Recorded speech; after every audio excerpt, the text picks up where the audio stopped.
नमस्कार, ABP news पर हाजिर हूं मैं रोमाना इसाल खान। बजट में अब की बार मिडिल क्लास की बहार। जी, संसद में बजट पेश होने के बाद से यही चर्चा पूरे देश में हो रही है। कई साल बाद ऐसा देखने को मिला कि मोदी सरकार के इस बजट से मिडिल क्लास, खासकर नौकरी पेशा लोगों को बहुत राहत मिली है। और इसकी वजह है इनकम टैक्स का नया स्लैब, जिसके तहत अब 12,75,000 तक की आमदनी नौकरी पेशा की टैक्स फ्री हो जाएगी। इससे आपको कितना फायदा होगा, जानने के लिए देखिए ये report. There will be no income tax payable up to income of 12 lakh rupees.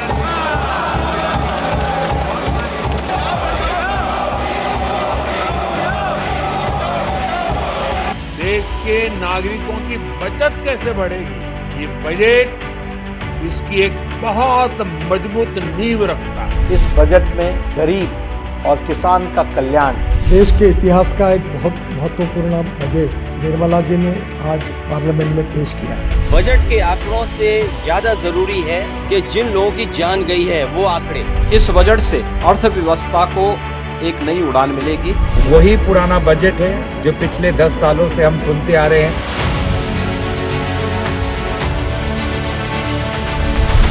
Budget में अब की बार मिडिल क्लास की बहार। नौकरी पेशा लोगों को छूट धुआंधार। 12 साल में ऐसा बजट पहली बार।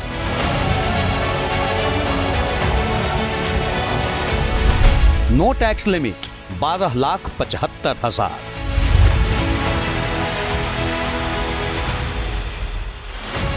देश के मिडिल क्लास, खासकर नौकरी पेशा लोगों को जिस बजट की एक मुद्दत से तलाश थी, वो इस बार पूरी हो गई। मोदी सरकार के तीसरे कार्यकाल में इनकम टैक्स स्लैब में ऐसा बड़ा बदलाव हुआ जिसने सारे कयासों और अनुमानों को पीछे छोड़ दिया। सुनिए वित्त मंत्री निर्मला सीतारमण का ये ऐलान। I am now happy to announce that there will be no income tax payable up to income of 12 lakh rupees. साल 2014 में पहली बार मोदी सरकार बनने के बाद से ऐसा पहली बार हुआ है जब इनकम टैक्स में इतना बड़ा बदलाव किया गया है। अब 1 लाख रुपए तक महीने की सैलरी टैक्स फ्री होगी। सालाना 12 लाख तक की सैलरी पर कोई टैक्स नहीं होगा। स्टैंडर्ड डिडक्शन की राहत बढ़कर 75,000 हो गई है। यानी अगर आप साल में 12,75,000 रुपए तक की तनख्वाह उठाते हैं तो आपको कोई टैक्स नहीं देना होगा। लेकिन ये फायदा सिर्फ न्यू टैक्स रिजीम में ही मिलेगा, पुराने टैक्स रिजीम में नहीं। नए और पुराने टैक्स रिजीम का फर्क भी बताएंगे आपको, पर पहले इनकम टैक्स के नए स्लैब को ठीक से समझ लीजिए। Under the new regime. New tax regime के मुताबिक 4 लाख तक की आमदनी पर कोई टैक्स नहीं होगा। 4 से 8 लाख तक 5%, 8 से 12 लाख तक 10%, 12 से 16 लाख तक 15%, 16 से 20 लाख तक 20%, 20 से 24 लाख तक 25% और 24 लाख से ज्यादा की आमदनी पर 30% टैक्स लगेगा। दूसरे और तीसरे स्लैब का टैक्स 87A के तहत माफ हो जाएगा और साथ में 75,000 का स्टैंडर्ड डिडक्शन भी मिलेगा। इस तरह आपकी 12,75,000 रुपए तक की कमाई टैक्स फ्री हो जाएगी। गवर्नमेंट ने देखा है कि छोटा छोटा देने के बजाय एक बड़ा जंप करेंगे तो उससे एक चीज़ की टिपिंग पॉइंट भी हो सकती है। जो अभी लोग अपने कंजम्पशन होल्ड कर रहे हैं कि थोड़ी सी अनसर्टेनिटी है, तो अभी ये चीज़ हमें एक जर्क मिल रहा है कि जाओ स्पेंड करो, हम आपको स्पेंडिंग के लिए आपको पैसा बचा रहे हैं, तो आप जाके स्पेंड करेंगे। तो एक तरह से it will become like a accelerator to restart the activity. लेकिन सवाल ये है कि जिनकी साल की आमदनी 12,75,000 रुपए से ज्यादा है, उन्हें इस बजट में क्या मिला? उन्हें कितना टैक्स देना होगा, पहले से ज्यादा या कम? इन आंकड़ों से समझिए। न्यू टैक्स रिजीम के मुताबिक पहले 12 लाख से 15 लाख तक की आमदनी पर 20% टैक्स लगता था, अब 15% टैक्स लगेगा। 15 से 16 लाख तक की आमदनी पर 30% टैक्स था, जो अब 15% होगा। 16 से 20 लाख तक की आमदनी पर 30% टैक्स था, जो घटकर 20% हो गया है। और 20 से 24 लाख तक की आमदनी पर 30% टैक्स लगता था, जिसे घटाकर 25% किया गया है। सालाना 24 लाख से ज्यादा सैलरी पाने वालों के लिए टैक्स स्लैब में कोई बदलाव नहीं किया गया है। वो पहले भी 30% टैक्स भर रहे थे, आगे भी उन्हें इतना ही टैक्स देना होगा। जाहिर है नए इनकम टैक्स से फायदा उन्हीं को होगा जिन्हें महीने में 2 लाख या उससे कम सैलरी मिलती है। लेकिन सवाल है कि किसे कितना फायदा होगा, ये भी समझ लीजिए। न्यू टैक्स रिजिम के तहत पहले जिनकी आमदनी 12 लाख रुपए तक थी उन्हें 71,500 रुपए टैक्स देना पड़ता था। अब कोई टैक्स नहीं लगेगा, यानी 71,500 रुपए का फायदा। 13 लाख तक की आमदनी वालों को पहले 88,400 रुपए टैक्स देना पड़ता था, अब 66,300 देने होंगे, यानी 22,100 का फायदा। 15 लाख तक की आय वालों को 1,30,000 टैक्स देना पड़ता था, अब 97,500 देना होगा, यानी 32,500 रुपए का फायदा। 17 लाख तक की आमदनी वालों को पहले 1,84,600 रुपए टैक्स देने होते थे, अब 1,30,000 देने होंगे, यानी 54,600 का फायदा। 22 लाख तक की आय वालों को पहले 3,40,600 रुपए टैक्स देने पड़ते थे, अब 2,40,500 रुपए देने होंगे, यानी 1,100 रुपए का फायदा। और 25 लाख की आमदनी वालों को पहले 4,34,200 रुपए टैक्स देने पड़ते थे, अब 3,19,800 रुपए देने होंगे, यानी 1,14,400 रुपए का फायदा। यानी कि साल की 25 लाख रुपए की सैलरी कमाने वालों को अब पहले के मुकाबले 1,14,400 रुपए कम टैक्स देना पड़ेगा। ऐसे में महंगाई की मार झेल रहे मिडिल क्लास के लिए ये बहुत बड़ी राहत है। खास बात यह है कि ये फायदा सिर्फ न्यू टैक्स रिजिम के तहत रिटर्न दाखिल करने वालों को ही मिलेगा। अगर आप अभी भी पुराने टैक्स रिजिम को चुनेंगे तो उसके नुकसान को भी ठीक से जान लीजिए। 12 लाख तक की आय वालों को ओल्ड टैक्स रिजिम के तहत 70,200 रुपए टैक्स भरने पड़ते हैं, जबकि न्यू टैक्स रिजिम में ये सारे पैसे बच जाएंगे। 13 लाख की आमदनी वालों को 91,000 टैक्स देने पड़ते हैं ओल्ड टैक्स रिजिम के तहत, जबकि न्यू टैक्स रिजिम के तहत 24,700 की बचत है। इसी तरह 15 लाख की आय वालों के लिए 42,900 की बचत, 17 लाख की आमदनी पर 72,800 की बचत, 22 लाख की आमदनी पर 1,18,300 की बचत और 25 लाख या उससे ज्यादा की आमदनी पर 1,32,600 की बचत है। जाहिर है अब ज्यादा से ज्यादा लोग रिटर्न दाखिल करने के लिए नए टैक्स रिजीम को ही चुनेंगे और शायद सरकार भी यही चाहती है। लेकिन सवाल है कि इससे निवेश और बचत पर क्या असर पड़ेगा। एक तो आपको स्पेंडिंग पावर मिला है थोड़ा सा ज्यादा, ओके, आप उसको स्पेंड कर सकते हैं, उसको सेव कर सकते हैं, शायद आप दोनों करेंगे। दूसरा क्या हुआ है, आपको अपॉर्चुनिटी मिली है कि जॉब्स और काम और इंडस्ट्री और एग्रीकल्चर तीनों में आपको प्रोविजन दिया गया है कि आप अपने आप भी कर सकते हो और किसी के लिए काम भी कर सकते हो, दोनों। सो एंटरप्रेन्योरशिप भी बढ़ेगी इसमें और अपना सर्विस भी बढ़ेगी इसमें। बहरहाल बजट में मिडिल क्लास, नौकरी पेशा और शहरी तबके के लोगों के लिए और भी बहुत कुछ खास है। मसलन टीडीएस की सीमा बढ़ाकर 10 लाख रुपए कर दी गई है। 4 साल तक अब अपडेटेड ITR भर सकेंगे। किराया से होने वाली आमदनी पर टीडीएस की छूट 6 लाख तक होगी। 1 लाख करोड़ रुपए का अर्बन चैलेंज फंड बनाया जाएगा। मोबाइल फोन, ई-कार, LED और LCD टीवी सस्ते होंगे। सरकार का ऐलान है कि अगले हफ्ते नया इनकम टैक्स बिल लाया जाएगा, जिसमें कुछ और नई बातें हो सकती हैं। Over the past 10 years, our government has implemented several reforms for convenience of taxpayers, such as faceless assessment, 2, taxpayer charter, 3, faster returns, 4, almost 99% returns being on self-assessment, and 5, Vivad Se Vishwas scheme.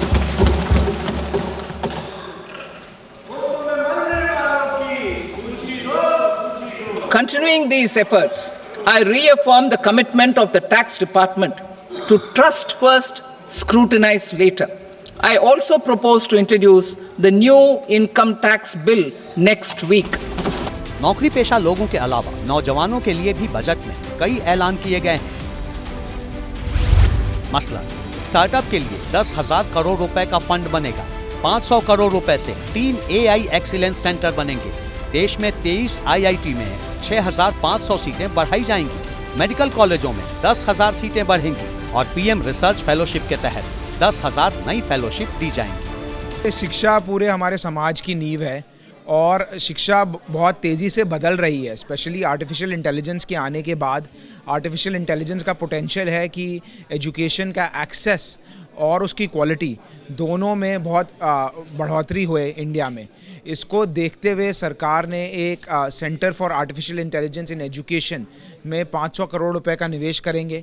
इससे एक artificial intelligence का in education का एक basis बनेगा और दूसरे educational institutions इससे help ले पाएंगे। इसके अलावा अटल इनोवेशन लैब्स, इनोवेशन को गवर्नमेंट स्कूल में बढ़ोतरी देने के लिए, ब्रॉडबैंड कनेक्टिविटी, तो मेरे को लगता है बहुत फ्यूचर ओरिएंटेड स्टेप्स हैं ये एजुकेशन में। बुजुर्गों की बात करें तो उनके लिए टैक्स में छूट 50,000 से बढ़ाकर 1 लाख कर दी गई है, जबकि महिला उद्यमियों को 2 करोड़ का टर्म लोन मिलेगा। इसकी काफ़ी दिनों से डिमांड थी और ये एक संजीवनी मिली है मध्यम वर्गीय तबके को। ये नौकरी पेशे लोगों के लिए है, आम जनता के लिए आपने क्या बजट? अभी गैस सिलेंडर देखे हैं आप? जो 12 लाख रुपया देखे नहीं नजरों से, वो 12 लाख फ्री उनको आप जन्नत दे दीजिए। 12 लाख का छूट दे करके उनके गरीबी का आप उपहास उड़ा रहे हैं। ऐतिहासिक बजट से मैं बहुत प्रभावित हूँ, मैं बहुत खुश हूँ और देश और प्रदेश की पूरी जनता खुश है। क्रॉस लगा दीजिए इस बजट पे पूरी तरीके से। न 10 साल से देश की जनता को केंद्र से कुछ मिला, न प्रदेश से मिला। किसानों के लिए बजट में 11 बड़े ऐलान किए गए हैं। इनमें किसान क्रेडिट कार्ड की लिमिट 3 लाख से बढ़ाकर 5 लाख कर दी गई है। पीएम धन धान्य कृषि योजना से 100 जिलों को फायदा होगा। डेयरी और मछली पालन के लिए 5 लाख रुपए तक का लोन मिलेगा। दाल उत्पादन में आत्मनिर्भरता के लिए 6 साल का मिशन बनाया जाएगा। कपास उत्पादन के लिए 5 साल की कार्य योजना भी शामिल है। सरकार ने क्रेडिट कार्ड की लिमिट 3 लाख से बढ़ाकर 5 लाख कर दी है और इससे 7.7 करोड़ किसानों को फायदा होने जा रहा है। दूसरा, सरकार ने 100 डिस्ट्रिक्ट्स में पल्सेस को प्रमोशन करने की बात करी है। एमएसपी पे खरीदने की गारंटी दी है। आज जो हमारा सी शोर है और उसमें ख़ास तौर से उन्होंने अंडमान निकोबार का जिक्र किया, क्योंकि ऑलरेडी हमारी बहुत अच्छी प्रोडक्शन है फिशरीज़ की और एक्सपोर्ट भी बहुत अच्छा है। तो फिशरीज सेक्टर में इस सपोर्ट से हमारी फिशरीज़ की प्रोडक्शन बढ़ेगी, फिशरी फार्मर्स को भी फ़ायदा होगा। कारोबारियों के लिए भी बजट में 10 बड़े ऐलान किए गए हैं, जिनमें एमएसएमई के लिए लोन गारंटी लिमिट 10 करोड़ करना, सोशल वेलफेयर सरचार्ज हटाने का प्रस्ताव, 7 टैरिफ रेट हटाए जाएंगे, खिलौना उत्पादन के लिए राष्ट्रीय योजना बनाई जाएगी और नई लेदर स्कीम के जरिए 22 लाख लोगों को रोजगार देने जैसी योजनाएं शामिल हैं। इसके अलावा स्वास्थ्य क्षेत्र की बात करें तो कैंसर की दवा समेत 36 जीवन रक्षक दवाएं सस्ती होंगी और अगले 3 सालों में देश के सभी जिलों में कैंसर डे केयर सेंटर बनाए जाने का ऐलान है।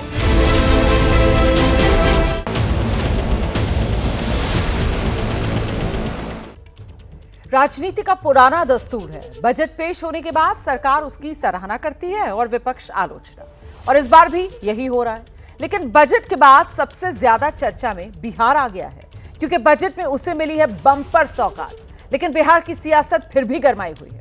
दिल्ली से लेकर पटना तक बजट पर क्यों मचा है घमासान, और वित्त मंत्री निर्मला सीतारमण का क्या है मधुबनी कनेक्शन, इस रिपोर्ट में जानिए। No income tax payable up to income of 12 lakh rupees. करीब 77 मिनट तक वित्त मंत्री निर्मला सीतारमण बजट पढ़ती रही और इस दौरान सत्ता पक्ष के सदस्यों के साथ प्रधानमंत्री मोदी भी लगातार मेज थपथपाते रहे।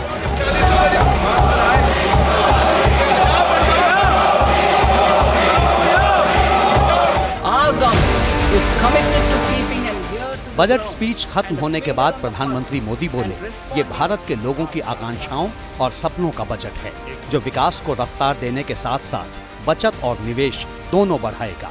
देश के नागरिकों की जेब कैसे भरेगी, देश के नागरिकों की बचत कैसे बढ़ेगी, ये बजट इसकी एक बहुत मजबूत नींव रखता है। मोदी सरकार का दावा है कि इस बजट से अर्थव्यवस्था मजबूत होगी और मिडिल क्लास के साथ किसानों को भी फायदा होगा।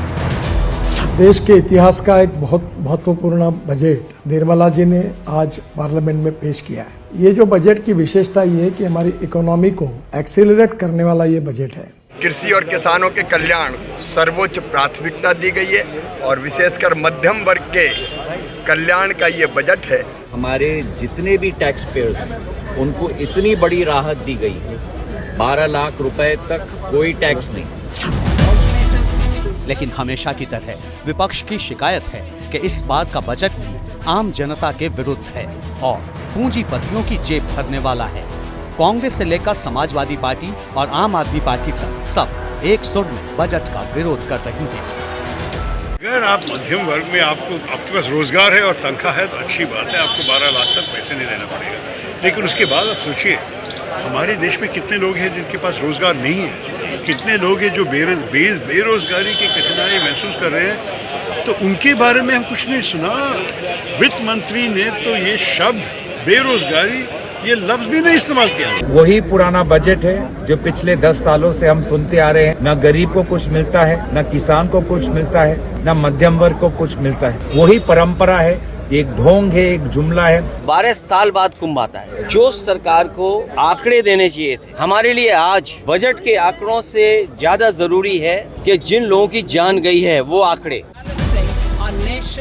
लेकिन सबसे ज्यादा चर्चा है बिहार की, क्योंकि इस बार के बजट में बिहार के लिए दिल खोलकर बड़े बड़े ऐलान किए गए हैं। इनमें किसानों के लिए मखाना बोर्ड का गठन, विमान सेवाओं के विस्तार की योजना, 3 नए एयरपोर्ट बनाने का ऐलान, IIT पटना में सीटों का विस्तार, national institute of food processing की स्थापना, 10,000 हाई स्कूलों में ब्रॉडबैंड सुविधा और मिथिलांचल में वेस्टर्न कोशी कैनाल प्रोजेक्ट जैसी योजनाएं शामिल हैं।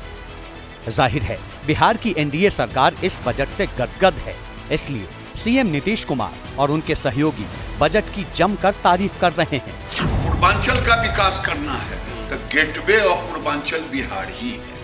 तो उन्होंने बिहार में अगर मखाना बोर्ड बनाया, बिहार में अगर फूड प्रोसेसिंग का वहाँ ट्रेनिंग सिस्टम सेंटर पूर्वांचल के लिए खोला या ITI को बढ़ावा दिया, ये क्या नफरत है आपको? जिस तरीके से इस बजट में बिहार को मद्देनजर रखते हुए विकसित बिहार की सोच के साथ मैं आगे बढ़ रहा हूँ, वहाँ की अर्थव्यवस्था, वहाँ के इंफ्रास्ट्रक्चर को मजबूती देने का इसमें जिक्र किया गया। बिहारी होने के नाते, मंत्री होने के नाते मैं माननीय प्रधानमंत्री जी, वित्त मंत्री जी का धन्यवाद करता हूँ। लेकिन बिहार के विपक्षी नेताओं के सुर अलग हैं। तेजस्वी यादव से लेकर पप्पू यादव तक सब बिहार के लिए स्पेशल पैकेज का मुद्दा उठा रहे हैं कि ना बिहार को कुछ मिला है, ना ये देना चाहते हैं। पूरा बजट जो है सौतेला व्यवहार बिहार के साथ। बिहार को नीतीश कुमार जी कुछ नहीं दिला पाए। के मुंह में जीरा का फोरन, 10 लाख 12 लाख, आप कान घुमाओ, इधर से उधर से पैसा जनता से ही निकालनी है। ताली तो एक व्यक्ति को खुश करने के लिए ही बजट मात्र होना है। बिहार का जो डिमांड है यह विशेष राज्य, विशेष पैकेज, उस पर कोई चर्चा ही नहीं है। इसी साल बिहार में विधानसभा चुनाव है, इसलिए बजट में बिहार के लिए बड़े ऐलान को चुनाव से जोड़कर भी देखा जा रहा है। आपको पता है कि इस साल बिहार में चुनाव है, तो बिहार का चुनाव को रखे सर में रख के उन्होंने पूरा बिहार के लिए एक बजट रोल आउट किया है। सब कुछ बिहार के लिए किया गया है। और जहाँ तक बंगाल का सवाल है, 2014 साल से आज तक कुछ नहीं मिला बंगाल को।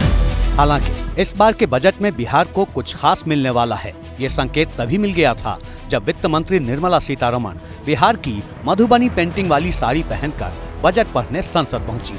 गोल्डन बॉर्डर वाली क्रीम कलर की ये साड़ी उन्हें पद्मश्री विजेता दुलारी देवी ने मधुबनी में भेंट की थी।